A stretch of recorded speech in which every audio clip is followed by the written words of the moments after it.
have it any other way.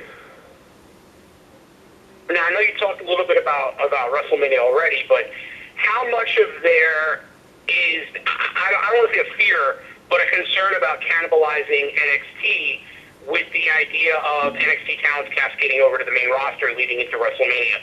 Should we expect something beyond potentially Rhea Ripley and Bianca Belair, or is that pretty much set in stone that, hey, we're going with this story, but the remainder of NXT is going to remain quarantined with NXT? I know things change on a dime within the company, but I think it's kind of fascinating to see, hey, with the 2-hour show and USA Network now, there's potential of more NXT talents appearing on the flagship pay-per-view of the year.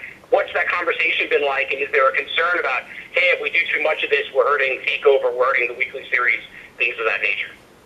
Well, I think it's, obviously those are conversations that are had all the time on probably a day-to-day basis, but I don't think it's as much. If you look at NXT, the roster is loaded, top to bottom. We've probably the strongest women's division of anyone, any roster.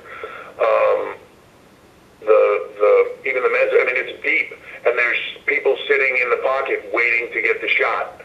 Right, that's what makes it so good. There's also the opportunity that people will float back down, or I shouldn't even say down, float over, right? Like Finn. You have those opportunities to crisscross because you have this deep talent roster. I think sometimes people get so caught in the moments of, well, this is what it is right now, and it should be this, and it should be nothing else. Like, if you could pull in a pitcher for a moment because you needed one and you use that and then you move them back over, I think that's a great thing to be able to do on occasion without cannibalizing the brands. If we lost some top people in NXT to Raw or SmackDown, I have no issues with that because I have a deep bench underneath it. That is the whole point of the Performance Center and everything that we're doing, is whether they're homegrown or whether they're somebody that came through the independent scene or whatever that is to have that bench, to have that constantly evolving pipeline so things can move and stay fresh. I don't think that's a strength. People have been saying that about NXT since the very beginning, that's the weakness to it. I don't see that as the weakness. I see it as the strength. That movement can happen at any time, and it keeps things fresh. All right, thanks for the time. I'm going to go get on hold for the next call. Thanks. Yeah. We will take our next question from Jim Barcelone with Miami Herald. Yep, thank you. Jim. A Charlotte Flair headline WrestleMania last year. Now she maybe in a program here with Rhea Ripley or whoever the NXT champ will be. I'm just curious, are we looking at this could be a possible NXT TakeOver Tampa main event between Charlotte and possibly Rhea or whoever is the champion? And what does Charlotte bring in that whole dynamic, wherever it is? But there's a certain point in time where when you become a certain level of player, right, whatever you do, wherever you go, whoever you challenge, that's a special thing. I think Charlotte Flair is there, right? She's one of those special talents that's been involved in so much. One of the first women to headline a WrestleMania ever, right? Like, that's history making, and I think she's at that level to where no matter what she does, now where that goes, wherever that goes, it's a huge deal. If that's, her on Raw, her on SmackDown, her on NXT, if that's WrestleMania, that is a huge deal. And I think that's the beauty of having people in a spot like that, is you can do just about anything, and it's a huge deal. As far as where that goes, you have to watch and see. And then Simone Garcia-Johnson officially signed with WWE. What advice do you give someone like her with the lineage, the background, also at her young age?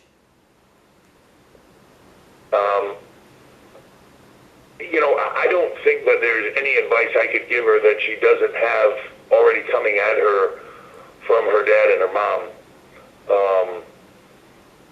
They will know the challenges that she will face of being The Rock's daughter. Look, I don't envy that position, because, you know, when we made the announcement, and you see the media coverage of that, it's, I mean, everywhere, in every conceivable format, and every conceivable level, people are talking about it. When she tries to do this, the spotlight is so incredibly bright that you have to be a very strong person. You know, I think it was talked about last night. Somebody told me on FS1 on backstage that maybe one of the only people that can relate to that situation is Charlotte, right? And she still deals with, to this day, she still deals with that. Well, she gets what she gets because of her dad. She's pushed because of her dad. She's this because of her dad. Like, and my honest opinion is, none of that is true. Charlotte earned everything, every single thing that's put in front of her, she earned. But yet she's still questioned on it, and that's tough. You have to be very thick-skinned and have a very strong resolve. But if there's one thing I know about Simone, having known her for a few years now here, she has that. The reason she's in the PC is not because she's The Rock's daughter. She had a passion to do this. We brought her around the system. Her passion was so evident. You know, I mean, when I say does everything, I mean, she's putting up the ring, she's picking up towels, she did everything, you know, every time she's ever been here to prove herself in what this is. And it's not a thing, well, I'll just do this for a little bit to show them that I care, and then it's just who she is. You saw that in her dad. She's one of the hardest workers here. She continues to be. She's earned the spot, and she's treated like everybody else here. She's earned the spot. It's hers to lose or to keep. It's hers to succeed at. It's hers to grab and work harder than everybody else. She's like her dad. She stays humble. She's, you know, and in that manner. And even I feel bad right now. I'm just saying, well, she's like her dad. She's her dad this. Like, it's not about him. It's about her. And her passion to do this. She loves this. It's her family business. It's her family lineage. That's a lot of pressure on a young girl. And hopefully, if I know everything else she'll put into it. I know it. I see it in her. I believe it.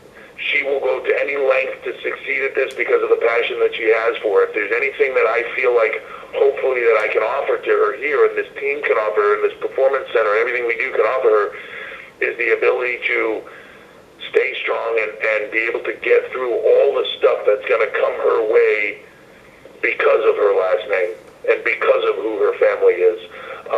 And that's going to take a strong person, but she can do it. She has that resolve. Thank you, Paul. Thanks, Jim.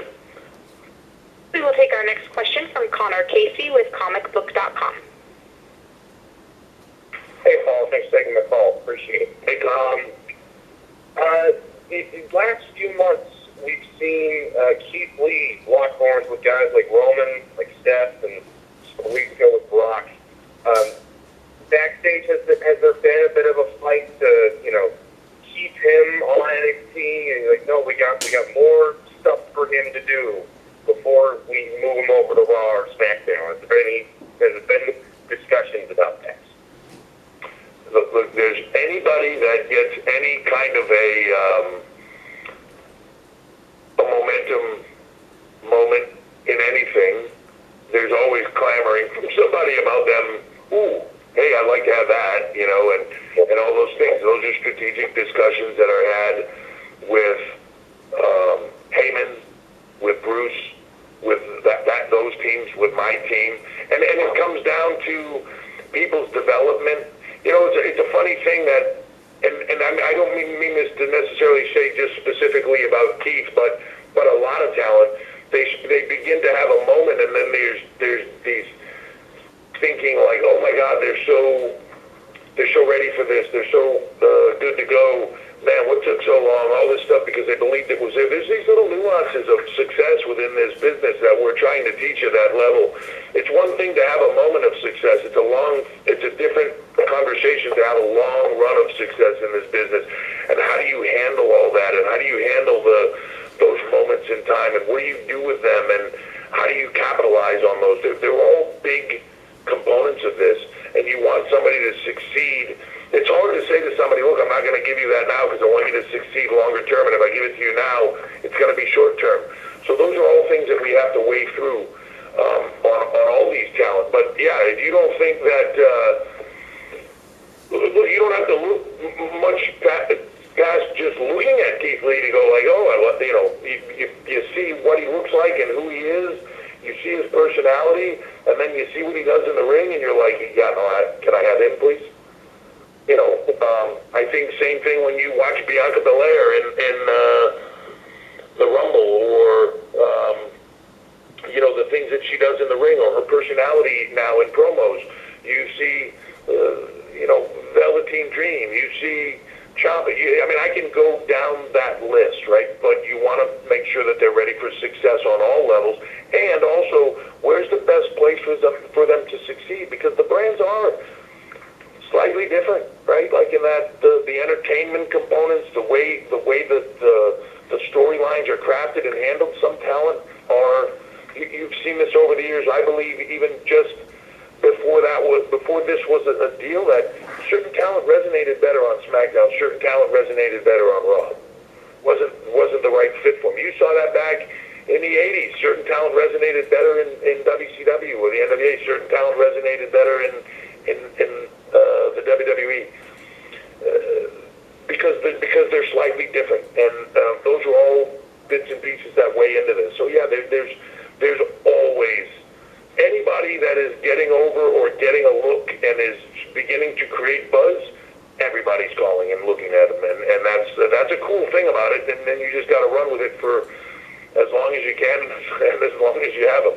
Right, the final decision comes down to Vince, and always has, and that's the beauty of all of this is, there is that final answer there, and he can help to guide where everything goes and help it be successful on every level.